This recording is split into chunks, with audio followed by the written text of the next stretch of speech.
Hello, my name is Joe Keim, and I am the director of a ministry called Mission to Amish People. And so, obviously, many of the people that we help, we run into are either Amish or were Amish at one time. Today, I would like to discuss an interesting topic that kind of keeps coming up, even more so in the last couple of years. And that is the topic of making a vow. An Amish person is required of the church to make two vows in their lifetime. The first vow is to the church, and the second vow is to their marriage partner. Both of them are very, very highly recognized by the church and very important. And I want to talk about the two vows just a little bit, but then I want to talk about the heart of my discussion here. The first vow, let's talk about it first, is made to the church in front of the congregation and before God, okay? It's made on bended knees. It's a very, very important vow, and the vow is simply promising to the church and to God that you will never turn your back on the Amish church. You will never forsake the church, but help build up within the church. So, very, very important vow. If anybody ever breaks that vow, they are then excommunicated from the church. And that's when shunning begins. They begin the shunning.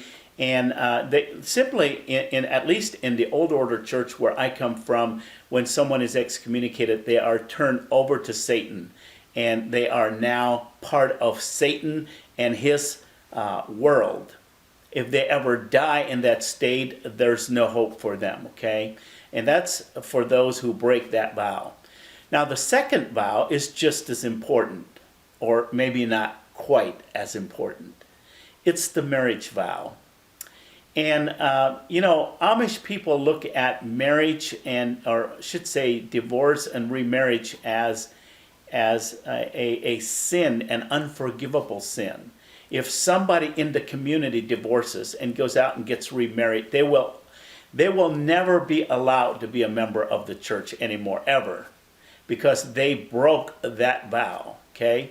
And so, and besides that, they believe that divorce and remarriage is a sin against God, okay? So, here's the topic. Here's the heart of my topic today. And this is the one that I've been like throwing around in my mind. It's not the first time that we've been faced with this. We've been even more so in the last couple of years. But there are those times when a marriage will break up and one spouse will go out, as they say, out into the world. They will leave the church, turn their back on the Amish church, and go out into the world. They will do whatever, when I say they, I mean the church, will do whatever they can to keep the other spouse from following. They will go so far as to break the marriage vow, okay? They will break the marriage vow to keep one spouse in the church. And they will tell that spouse that your vow to the church is considered more important in God's eyes than your vow to your spouse.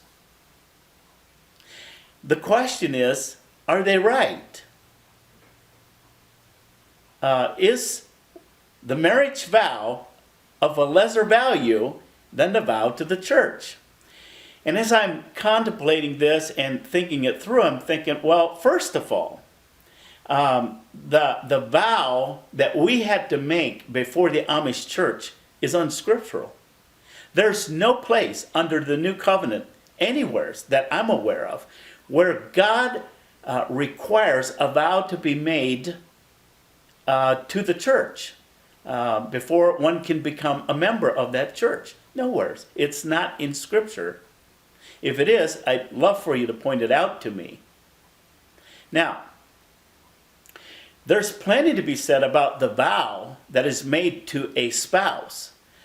Scripture is very clear. I mean, we can go all the way back now to the Old Testament, all the way through the Old Testament, into the new covenant, and we read about many different weddings that took place, and still we're very familiar with weddings today. And I believe it's a wedding is when it takes place when two people come together and they make an agreement, they make a vow between themselves, before God and people, to stay together until death do us part. Okay? It's looked at as a very important. And then when that happens, you will leave. One spouse or both spouses will leave their father and mother and cleave to their spouse, and they too will become one flesh. We believe that. Okay, so how does the Amish church justify that the vow to the church is more important than the vow to the marriage partner? Here's and I just got this today. I thought it was interesting. They believe. Now, listen to this. They believe that the vow to the church is made for all eternity. Okay? When we made that vow on our bended knee, it was to God and before the congregation, and therefore it is made for all eternity. Whereas, on the other hand, the vow that we made to our marriage partner is only until death. So, the marital vow is temporary in some sense. It only lasts until death. But the vow that we made to the church is for eternity. And that's how the Amish church justifies breaking the marital vow to keep the other spouse in the church. I find it interesting. I find it very, very interesting that religion will go as far as they have to. They will go to the ends of the earth to keep people, their members, wrapped up in bondage and in religion. And even if it means making their own rules as they go, in this case, you have a father this morning. I'm on the phone this morning with a father who wants to stay Amish under all circumstances. And the church is coming alongside of him and saying, hey, let your wife leave. Let your four daughters leave. Let them leave and go out into the world. But you stay. We want you to stay Amish and keep your vow. And this man is willing to move in and live with his parents. Go back and live with his parents in order to stay Amish and break his vow to his wife.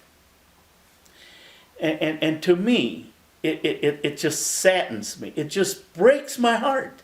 Because here's a father that is responsible for caring for his wife.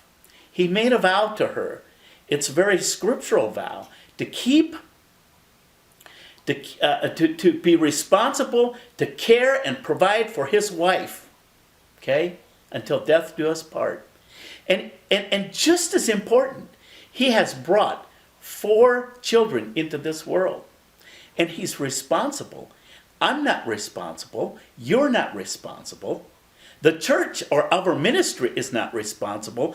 The father is responsible for providing for his children and raising them up in the nurture of the Lord and teaching them and preparing them for life. But the church is willing to justify, to overlook all of that and say, just stick with the church. Just stick with that vow that you made to the church, because in their eyes, it was made for all eternity. Do you see where I'm coming from? Does it break your heart? I tell you, legalism and religion never ceases to amaze me how far and how hard they will hold on to that. Something to pray about. Well, you've heard my burden, I guess, but a discussion that I've been wanting to have with you, and feel free to share, respond, and I would appreciate any input. Thank you very much. God bless you, and have a wonderful day. Okay.